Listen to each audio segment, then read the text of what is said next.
এই অনুষ্ঠানে এসে হয়েছে কিছু গাছ কাটার ওইটা নিয়ে একটু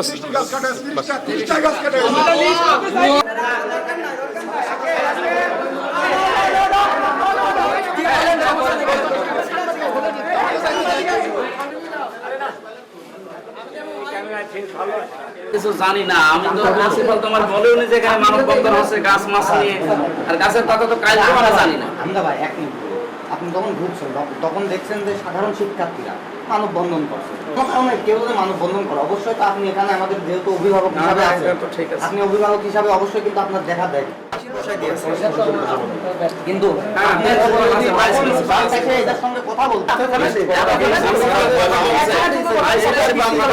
আমি কথা বলছি, কথা বলেন গাছ যদি না লাগায় তখন আমি কথা বলছি, কিন্তু আপনি যখন ছবি দেখে এখানে বলে যে কলেজের কিছু ছোট ছোট গাছ ছিল, ওগুলো প্রিন্সিপাল সাহেবে লাগাইছে, ওগুলো রাতের আধারে কারা কাটি নিয়ে গিয়েছে। এইটা নিয়ে শিক্ষার্থীদের ভেতরে যে গাছ কাটলো কারা, এটা তদন্ত করে বের করুন। ওনারা অলরেডি কমিটি করেছে, এখন তদন্ত রিপোর্টটা দিই কারা কাটিয়েছে। এই তদন্ত রিপোর্ট না হলে না, আমরা আজকে একটা খেলার অনুষ্ঠান ছিল, আমরা প্রধান অতিথি ছিলাম। আমার প্রিন্সিপাল সাহেব এবং কলেজ কর্তৃপক্ষ দাওয়াত দিয়ে গেছে গত পরশুদিন। আজকে সেটা 10টা থেকে 12টা পর্যন্ত আমার থাকার কথা ছিল, 2 ঘন্টা আমি এখানে ছিলাম। এই অনুষ্ঠানে এসে হয়েছে কিছু গাছ কাটার ওইটা নিয়ে একটু আমাদের যে একটা মানে পড়ে থাকা মাঠ, ওই মাঠটা সংস্কার হোক আমরাও চাই, কিন্তু ওখানে কিছু গাছ ছিল আমাদের মানে শ্রদ্ধেয় শিক্ষকের ওখানে গাছ লাগে। গাছের বয়স 2 থেকে 3 বছর হয়ে গেছে। একটা 6 ফিট 8 ফিট লম্বা গাছ। খেলা নিয়ে এই মানে এরকম কথাবার্তা চলতে মানে এক পর্যায়ে কারা কাটছে এটা এখনো মানে পরিষ্কার হয়নি। আমরা কলেজ প্রশাসনের কাছে জানতে চাই যে কেন এই গাছগুলো কাটা হলো, এবং আমরা এরকম দাবি রেখেছিলাম যে আপনারা এগুলো তদন্ত করেন এবং গাছগুলো কি পুনর্রোপণ করা যেত না, কিংবা যে গাছগুলো লাগানো হয়েছে তার 3 গুণ গাছকে আমরা কলেজ ক্যাম্পাসে লাগাই দিই না। আমাদের শান্তিপূর্ণ মানববন্ধনের উদ্দেশ্য এগুলোই ছিল সাধারণ শিক্ষার্থীদের। আমরা পরে ইনভলভ হয়েছি। তো এক পর্যায়ে 3 দিন ধরে আমাদের মানববন্ধন চলে, সাধারণ শিক্ষার্থী মানববন্ধন করে। এই 3 দিন মানববন্ধন করার পরে প্রশাসন মানে আমাদের সাথে যে এসে মানে সাধারণ ছেলেপেলের সাথে এসে যে কথা বলবে, কথা পর্যন্ত বলেনি। এখন আমাদের মাননীয় সংসদ সদস্য সেখানে প্রধান অতিথি হিসেবে যেহেতু আসছে আমির হামজা সাহেব, ওনার খোঁজ খবর নিয়ে আসা উচিত যে কেন মানববন্ধন করছে, এই কলেজে কী চলছে। তিনি না খোঁজ খবর না নিয়ে তিনি সরাসরি এখানে চলে আসতে পারেন। ওনার দৃষ্টি আকর্ষণ করার জন্য মানববন্ধন সাধারণ শিক্ষার্থীরা করছে, এবং পরবর্তীতে আমরা যেহেতু ছাত্র সংগঠনের দায়িত্বে আছি, আমরা ছাত্র সংগঠনের নেতৃবৃন্দ ওখানে আমরা একত্রতা পোষণ করছি। এখন এমন অবস্থায় আমাদের দাবি ছিল একটা, যে আপনারা গাছ মানে যেই কেটেছে তার শাস্তিমূলক ব্যবস্থা করেন, গাছগুলো পুনর্রোপণ করা যেত, অথবা যেগুলো করছেন তার 3 গুণ লাগান।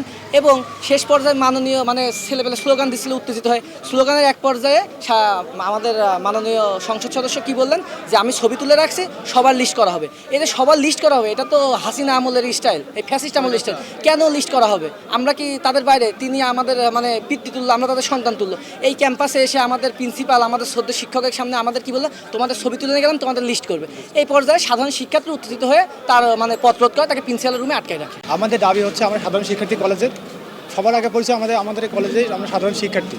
আমাদের এই নবনির্মিত বিজ্ঞান ভবনের সামনে প্রায় 24 থেকে 25টার উপরে গাছ লাগা ছিল, রাস্তার 2 ধারে সারিবদ্ধভাবে নির্দিষ্ট গ্যাপ আকারে। এখানে বলজ, ফনজ এবং অনেক বিশেষ গাছ লাগানো ছিল।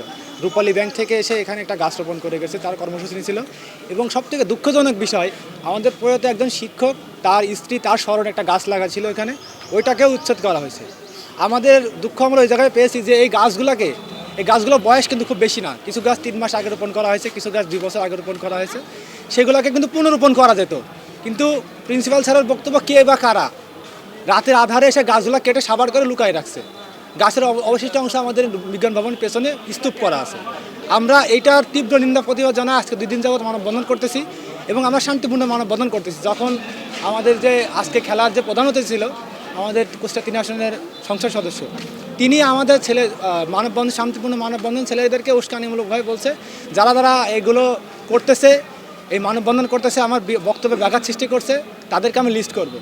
আমরা তো ছেলেপেলে তখন বলতেছে, যে নিজে মুখে বলছে তার 14 গোষ্ঠী আমি লিখছি, আবার আমাদেরকে কি লিস্ট করবে? এটা তো আমরা কখনো এক্সপেক্ট করিনি। আমাদের কলেজে এসে আমাদেরকে লিস্ট করার হুমকি দেয়, এটা কি স্টাইল?